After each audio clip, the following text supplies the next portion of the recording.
ഞാനെപ്പോൾ divorce സംബന്ധമായിട്ടുള്ള കാര്യങ്ങൾ എഴുതിയാലും എനിക്ക് തോന്നുന്നത് എൻ്റെ ഭാഷയിൽ കുറച്ച് ഇമോഷൻസ് നമ്മൾ പറയുന്നത് പോലല്ലല്ലോ.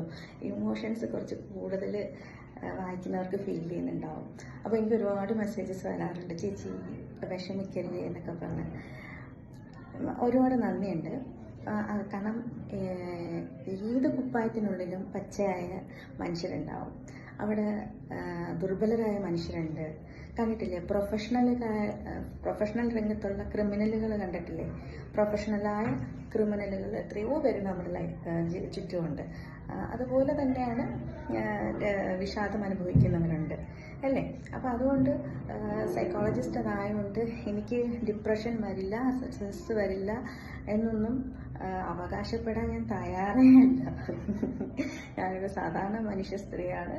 പക്ഷേ എൻ്റെ തൊഴിലാണ് കൗൺസിലിംഗ്, തൊഴിലാണ്. ഒരു പുസ്തകവും വായിക്കുന്ന ആളുടെ കണ്ണുകളും തമ്മിലുള്ള അകലം നിലനിർത്തിക്കൊണ്ട് ക്ലയൻസിനെ ക്ലയൻ്റായിട്ട് തന്നെ എടുക്കുന്ന എൻ്റെ തൊഴിലാണ്. പക്ഷേ ഈ എഴുതുന്നതെന്ന് വെച്ചാൽ അങ്ങനല്ല.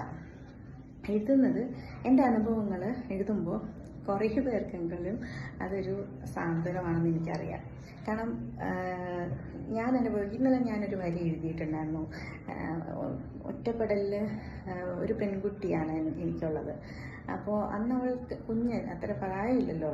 അപ്പോൾ എൻ്റെ അപ്പോഴും മാത്രമല്ല, ഇപ്പോഴാണെങ്കിലും നമുക്ക് ചില എടുക്കാൻ പറ്റാത്തതിലധികം സ്ട്രെസ് വരുമ്പോൾ നമ്മുടെ തലയുടെ പിൻഭാഗത്ത് ഞരമ്പ് ഇങ്ങനെ വലിഞ്ഞു മുറുകുന്നൊരു അവസ്ഥയുണ്ട്. ഭയങ്കര പെയിനാണ് അത് ഞാൻ എഴുതിയപ്പോൾ എത്ര പേരാണെന്നറിയോ മെസ്സേജിൽ വന്ന് ഇങ്ങനെ പറഞ്ഞത്. പിന്നെ ഞാൻ കോടതി മുറിയിൽ ഒറ്റയ്ക്ക് പോയത് എന്നുള്ളതെന്ന് വെച്ചാൽ അതിൻ്റെ ട്രോമയൊന്നുമല്ല. അതൊരു അതായത് എല്ലാവരും ഉണ്ടെങ്കിലും ആൾക്കൂട്ടത്തിൽ പലപ്പോഴും നമ്മൾ തനിച്ചായി പോകുന്ന അവസ്ഥകളുണ്ട്. ഇപ്പോൾ ഈ ഒരു കോടതി വഴക്കെന്നൊക്കെ പറയുമ്പം എല്ലാവരും എടുത്തിട്ട് ഈ വിഴുപ്പലക്കലാണല്ലോ. അപ്പോൾ അവിടെ നിന്ന് ഇങ്ങോട്ട് എൻ്റെ രക്തബന്ധം, അതായത് ഹിന്ദു ആചാരപ്രകാരം കർമ്മം ചെയ്യേണ്ട ഒരു വ്യക്തി ഞാൻ ചെയ്തിട്ടില്ല, ഞാൻ ചെയ്യില്ല. കാരണം ജീവിച്ചിരിക്കുമ്പോൾ കൊടുക്കാത്ത നീതിയൊന്നും മരിച്ചു കഴിഞ്ഞതിന് ശേഷം ഞാൻ ആർക്കും കൊടുക്കാൻ തയ്യാറല്ല. എനിക്ക് ആ പാപവും ഇല്ല, ആ പാപത്തെക്കുറിച്ച് ഞാൻ പേടിക്കുന്നില്ല. എനിക്ക് എപ്പോഴും പക്ഷേ എൻ്റെ വല്യമ്മച്ചിയുടെ ഒരു വാക്ക് എപ്പോഴും ഞാൻ ഓർക്കും. തന്മാത്ര കണ്ട് നിൻ്റെ അമ്മ കരഞ്ഞെന്ന് പറയുന്നു. ഞാൻ എന്തൊക്കെ ഈ ജീവിതത്തിൽ അനുഭവിച്ചതെന്ന് നിൻ്റെ അമ്മയ്ക്ക് അറിയുമോ എന്ന് ചോദിച്ചു. അന്ന് ഞാൻ പക്ഷേ എനിക്ക് അതിൻ്റെ ആഴം അത്രയ്ക്ക് മനസ്സിലായിട്ടുണ്ടായിരുന്നില്ല. കാരണം ഞാനും അത്രയും പക്വത എത്തിയിട്ടുണ്ടായിരുന്നില്ല. വലിയച്ഛനെയും കുറ്റം പറയാൻ പറ്റത്തില്ല. വലിയച്ഛൻ ബൈപ്പോളറായിരുന്നു. പക്ഷേ ചുറ്റുമുള്ള ഞാൻ എൻ്റെ അമ്മ, അച്ഛൻ എല്ലാം അടക്കമുള്ള എല്ലാവരെയും ശരിക്കും പറഞ്ഞാൽ ബ്ലെയിം ചെയ്യാൻ ഒരിക്കലെങ്കിലും പറ്റും. കാരണം ബൈപ്പോളർ ആയിരുന്ന വ്യക്തിയെ ബൈപ്പോളർ ആണെന്ന് അക്സെപ്റ്റ് ചെയ്തുകൊണ്ട് വേണം കൊണ്ടുപോകാൻ. വലിയച്ഛൻ ഡോക്ടറായിരുന്നു. വലിയച്ഛൻ ഈ പറഞ്ഞ കണക്കൊരു പാവം മനുഷ്യനാണ്, വെറും പാവം മനുഷ്യനാണ്. പക്ഷേ വല്യമ്മച്ചിക്ക് ഒറ്റയ്ക്ക് ഹാൻഡിൽ ചെയ്യാൻ പറ്റാത്തൊരു സ്റ്റേജ് എത്തി. കാറ്ററ്റോണിക് സ്റ്റൂപ്പറിൻ്റെ ഒരു സ്റ്റേജിൽ ഒറ്റയ്ക്ക് വല്യമ്മച്ചിക്ക് ഹാൻഡിൽ ചെയ്യാൻ പറ്റുന്നില്ല. നമ്മൾ മക്കളെ പഠിപ്പിച്ച് വളർത്തിക്കഴിഞ്ഞാൽ പിന്നെ അവർക്കൊരു ജീവിതം വന്നു കഴിഞ്ഞാൽ അവർക്കുണ്ടാകുന്ന ലിമിറ്റേഷൻസ് ഉണ്ട്. അത് ഒരിക്കലും അവരുടെ കുറ്റമല്ല. അവരെ പഠിപ്പിച്ച് വളർത്തിക്കഴിഞ്ഞാൽ അവർക്ക് ലിമിറ്റേഷൻസ് വരും.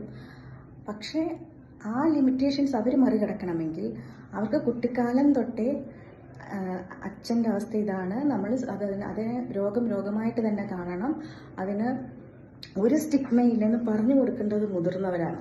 അത് ഞങ്ങളുടെ ഫാമിലിയിൽ നടന്നിരുന്നെങ്കിൽ വലിയമ്മച്ചി ഇന്നും ജീവനോടുണ്ടായേനെ. അത്രയ്ക്കും അവർ ലൈഫിനെ സ്നേഹിച്ചിരുന്നു. കാരണം ഞാൻ കാണുമ്പോഴൊക്കെ അവരൊരു പ്രതിഷേധം പോലെ പൊട്ടിടില്ല, ഫാമിലിയിൽ ഏത് ഫംഗ്ഷനും നല്ലൊരു ഡ്രസ്സ് ഇടില്ല. പക്ഷേ വിരലുകളിൽ എപ്പോഴും ക്യൂടെക്സ് ഇട്ട് നീട്ടി വളർത്തിരുന്നു നഖം. എനിക്കെപ്പോഴും തോന്നും, ക്യൂടെക്സ് ഇട്ട് നീട്ടി വളർത്തുന്ന വിരലുകൾ, കുപ്പിവള ഇടുന്ന വിരലുകൾ, ഇതൊക്കെ പെണ്ണിൻ്റെ ആഗ്രഹങ്ങളാണ്. പോട്ടെ. അപ്പം ആ ഒരു മരിച്ചു കഴിഞ്ഞവരെ പോലും കുഞ്ഞിൻ്റെ കസ്റ്റഡിയിലേക്ക് കിട്ടാൻ വേണ്ടിയിട്ട് ആഡ് ചെയ്യുക. അപ്പം നമ്മളുടെ വെറുതെ വിടുന്നു. നമ്മുടെ വക്കീൽ സ്വന്തം വക്കീലാണല്ലോ. സ്വന്തം വക്കീൽ എന്താ വെറുതെ വിടുന്നു? സ്വന്തം വക്കീൽ വിടുന്നപ്പം 10 അങ്ങോട്ട് അയക്കും.